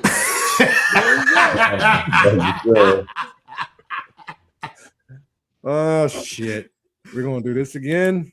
Isaiah Thomas. Hit the button. No, wait. Do we have the clip? Oh no. Hit the button. It wasn't a clip. Hit the button. But before we hit the button, let me describe what happened. Right? So apparently Isaiah Thomas, in his great GM mind, thinks that the Knicks, in order to be considered a contender or more of a contender or a guaranteed shoe-in contender, whatever kind of phrase he wants, we need to trade for Anthony Davis. The guy that if he sneezed too hard, he's out for 3 to 4 weeks. You feel me? Like, in his great mind, that's what needs to be done. So with that being said, right, making a trade for Anthony Davis, you got to think about it in the context. Like, that means Cat is gone. That means, in the worst case scenario, Jalen Brunson is gone. It's the only way a trade for Anthony Davis happens, right? One of those guys have to go. So in his mind, Cat or JB has to go for Anthony Davis. Now hit the button. Isaiah Thomas.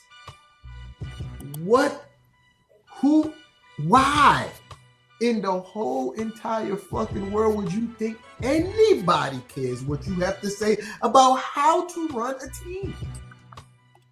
As Knicks fans, we had a front row seat. How many years was he a part of the organization? Like 8?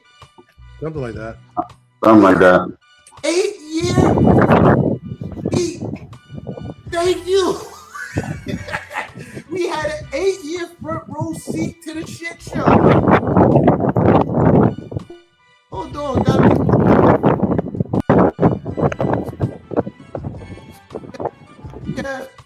yeah, we had an 8-year front row seat to the shit show. It was the worst time of my Knicks fan life.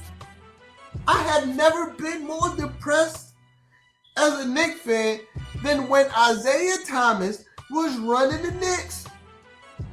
Mr. Give a Bag Away. That's his name. Mr. Give a Bag Away. Jerome James.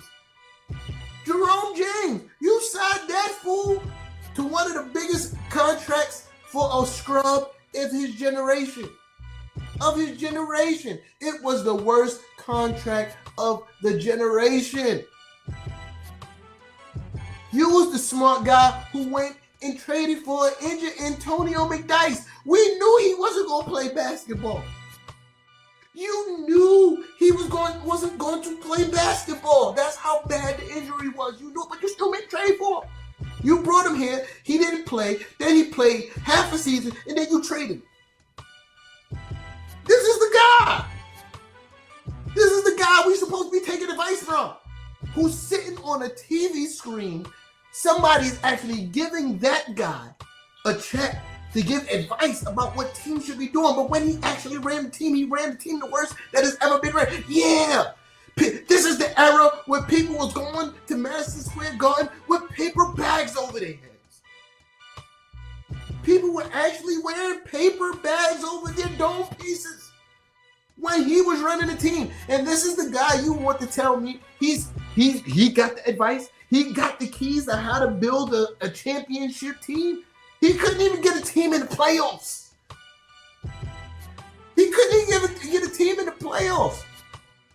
This is the guy who signed a washed-up Steve Francis, washed-up Penny Hardaway, washed-up Stackhouse. Do y'all remember Stackhouse being a part of the Knicks?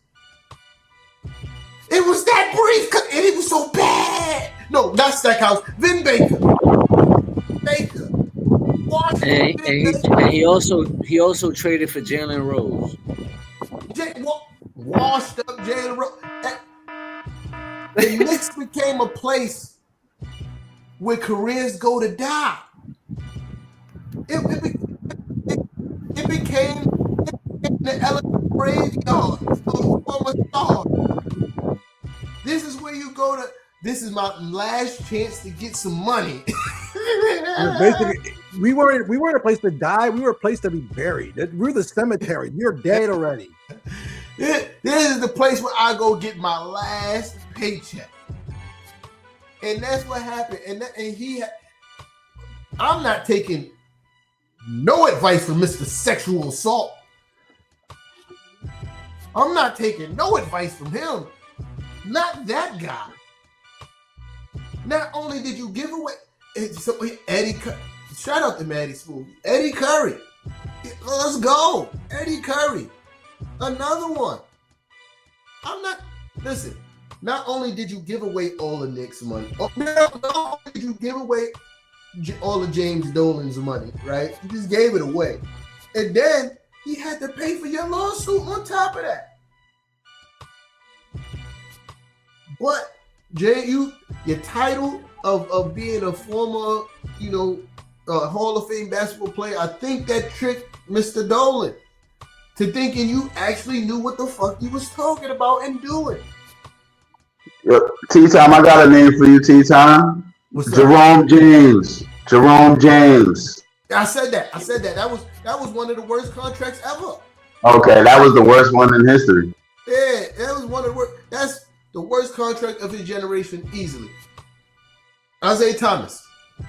When it comes to the New York Knickerbockers, right? Keep your fucking ideas to yourself. No one over here cares. Not one single person. Look at it. Look at you. You nasty freak boy. You nasty freak boy. Wait, did we mention Ronaldo Balkman? All right, man. He from Stat. Hold on now. We ain't gonna do that to Ronaldo. He was ass, but he's from Staten. Come on now. But he drafted him 20th overall. He was projected a second round pick. Yeah. Man, this is Knicks history, man. Focus all your energy on continuing to hate on Michael Jordan 50 years later. And continue to do that. That's what you should focus. Was he the guy that was he the guy that traded for that center in Toronto? What was that guy's name? Bargnani? Yeah, no, was he? No, that was Mills. Yeah. I don't know. Who's a disciple of Isaiah Thomas, by the way? Sure. But no one wants to mention that. Because when Isaiah got promoted to president of basketball operations, which I don't know how the hell that happened, right? That's when Steve Mills became the GM. Yeah, I mean, and that was a Isaiah Thomas hire. And I ain't no shade to James Dolan, right? Because he's been doing a hell of a job just staying out the way. When the Knicks lose, you do not see James Dolan. He disappears. When we win, we on a good streak because he's outside the Madison Square Garden giving away game balls. But I want to know, what did Isaiah Thomas say to you to let him go from? Did he coach? Yes. Yeah, from being a shitty coach to then he gets promoted to being a shitty GM, then get promoted again to being a shitty president of basketball operations. I want to know what was said in those rooms to make that happen, because it was a shit show, and nobody cares what Isaiah Thomas has to say about the Knicks. Focus your energy on see, look, shit show. I was so happy when we got Stephon Marbury. So happy. You guys don't understand. Being a kid from Brooklyn, Stephon Marbury is one of my favorite point guards of that era. You know what I mean? I still got his jersey for sure. Yeah, I mean, it's somewhere. It's super. I am about 60 pounds heavier than I was when I bought the jersey, and the jersey's still too big. So that just lets you know how long ago I bought the jersey, when those super big jerseys was a thing. You feel me? But I was super happy when we got Stephon Marbury, and have to watch him go through what he went through as a Knick, as far as a talent standpoint that he was surrounded with, the coaching that he had to deal with, the coaching changes he had to deal with. And most of that is because of Isaiah Thomas. But yeah, I land the plane. I'm done. Fuck you, Isaiah. Hell no, we're not trading for AD. Focus your energy on hating on Jordan. Do what you do best. Hate on Jordan. All right. Who said it in our chat that if that was to happen, they're retiring? That was Knickerbocker. That was me. If Isaiah Thomas was still around as in any capacity associated with the New York Knicks, I would just delete my name, delete my account. I would turn all my shit into the fucking Salvation Army. I would donate it all, because that was the most atrocious, asinine mind. It was like soul crushing time to be a fan of anything, not just a Knicks fan, of anything. You could be a fan of anything and just having it. Not to say that he's 100% the reason why everything was going on, but for crying out loud, when you look at the deals that were made, the things that were happening, the performance that was put, oh my God, bro, that's a bed sheet. What the fuck? He's a bed sheet. Yo, I'm about 180 now, probably pushing 190, right? But when I bought this jersey, I was 120. That's crazy.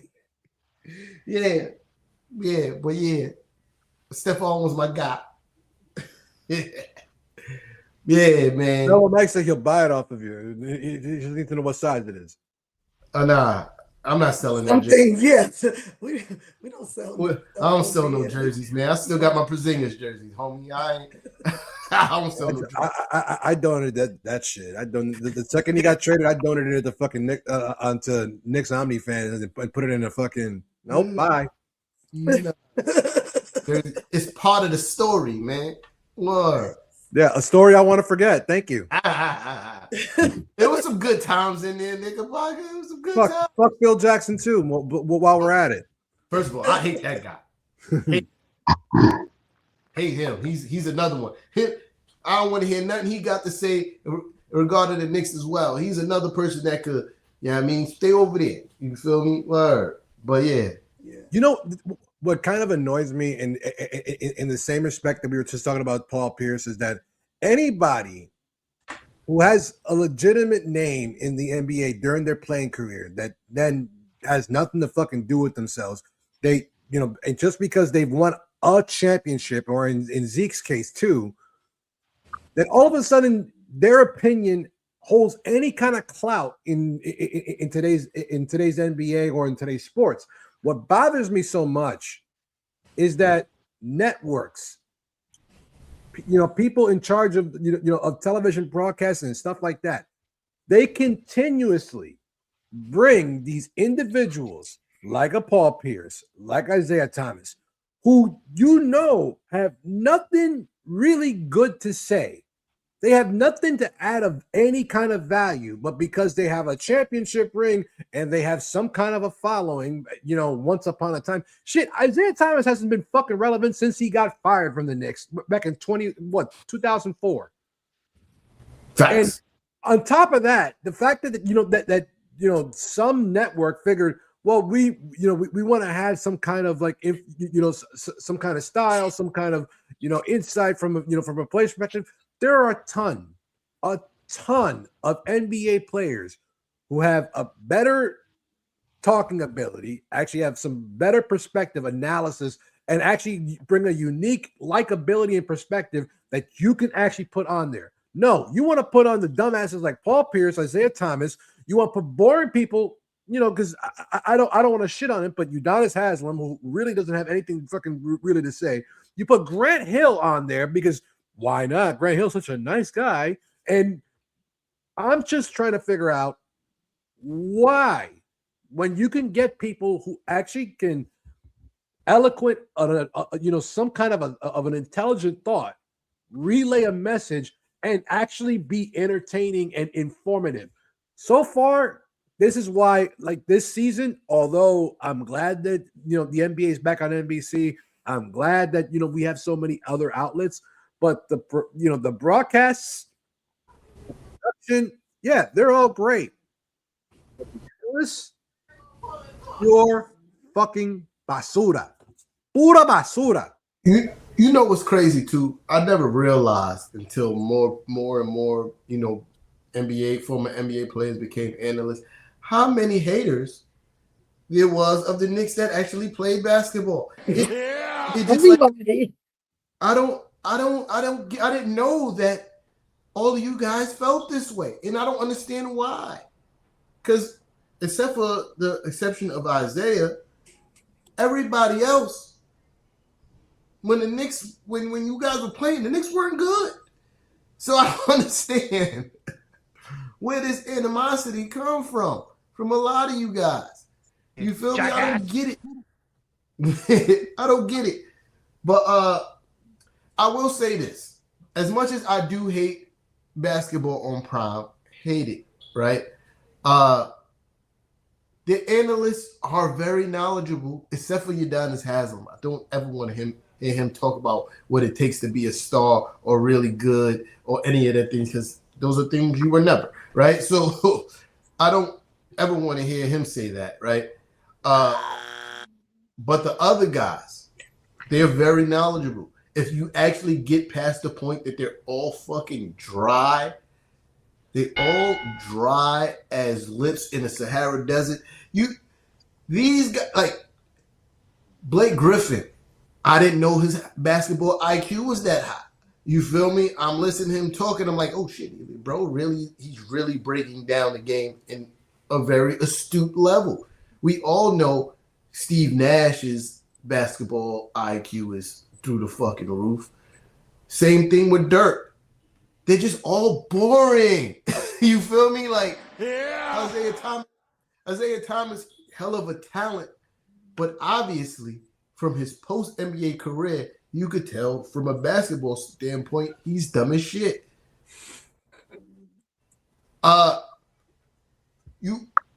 Isaiah's still beefing with Magic.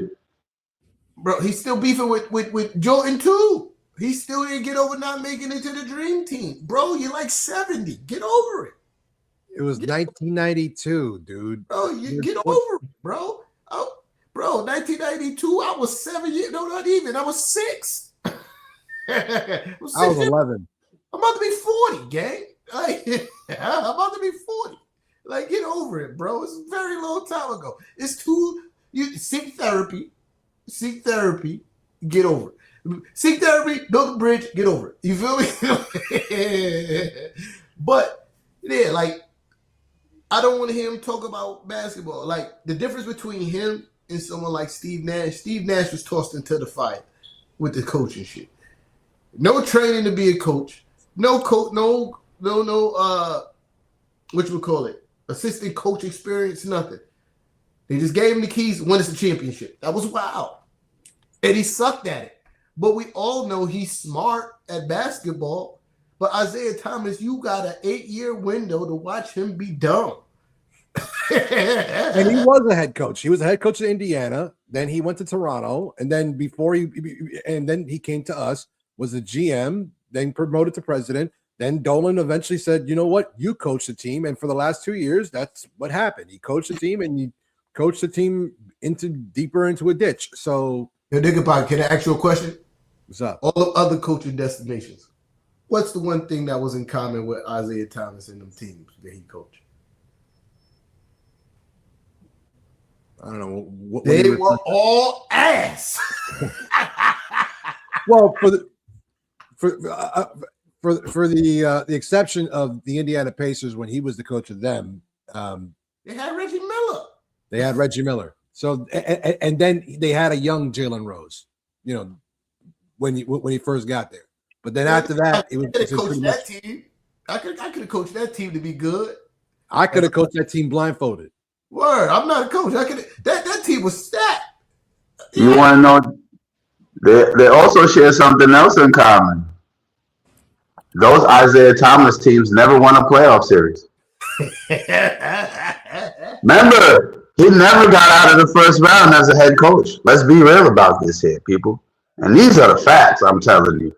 Isaiah Thomas never got out of the first round as a head coach. Jackass button. Press the jackass button.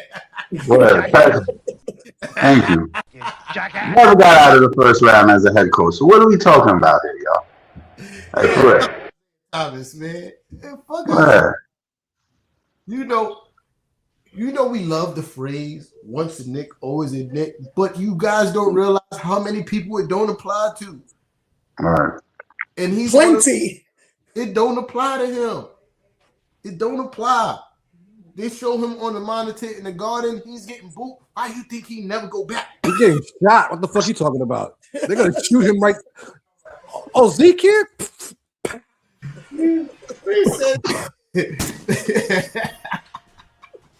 Yeah, nah, for sure, man. Fuck Isaiah Thomas, man. All right. Well, sis, we're almost at the 2-hour mark. I do want to show our defensive player of the game before we Big Mitch. The block nest monster was back tonight. What, he had like 3 blocks? Yeah. Sure did. Sure did. So much love to Mitch because he's ultra important to this team. But he had a lot of dunks too. He had 6 points. That's some dunks in there. I'm about to read You saw how they was using Robert Williams? Yeah. Mike Brown, please.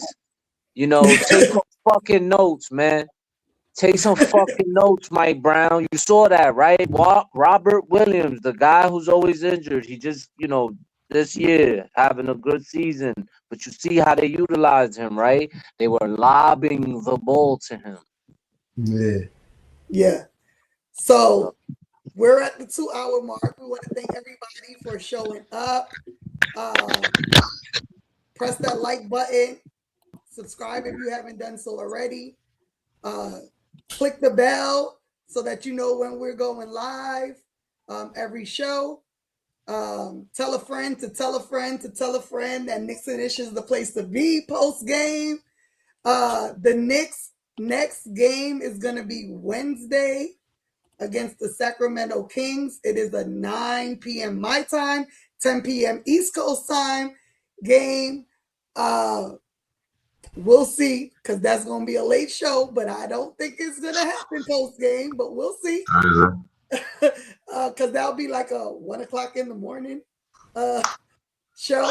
So probably the next day. But, you know, if you hit the notification bell, you'll know if we're doing a show that night or not. But these West Coast games are really hard. We all work. Y'all work. And we need our sleep.